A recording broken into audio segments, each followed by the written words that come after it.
Une décision tombée cette semaine qui fait polémique chez les suiveurs du foot africain.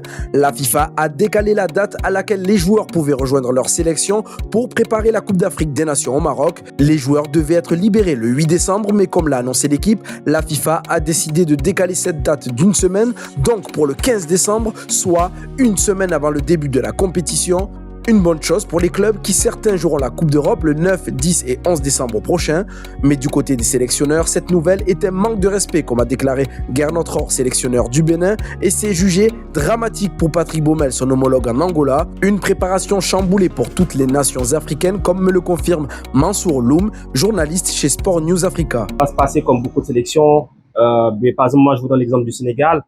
Toute la préparation qui était prévue au Sénégal n'aura pas lieu sur place. Le match amical qui était prévu au Sénégal n'aura pas lieu sur place. Les joueurs, ils vont arriver en regroupement, ils vont récupérer le drapeau national et automatiquement, ils vont repartir sur le Maroc pour faire leur préparation. Donc, c'est très, très compliqué. Il y a beaucoup d'équipes qui sont dans ce cas-là et c'est dommage parce que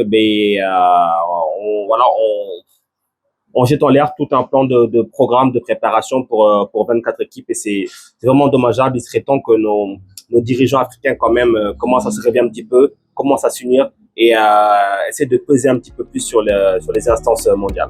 En attendant que les fédérations agissent, cette décision peut paraître incompréhensible pour la mise en avant du football africain quand on sait que la CAN au Maroc était prévue cet été 2025 avant que la FIFA la décale à cet hiver pour faire place au mondial des clubs.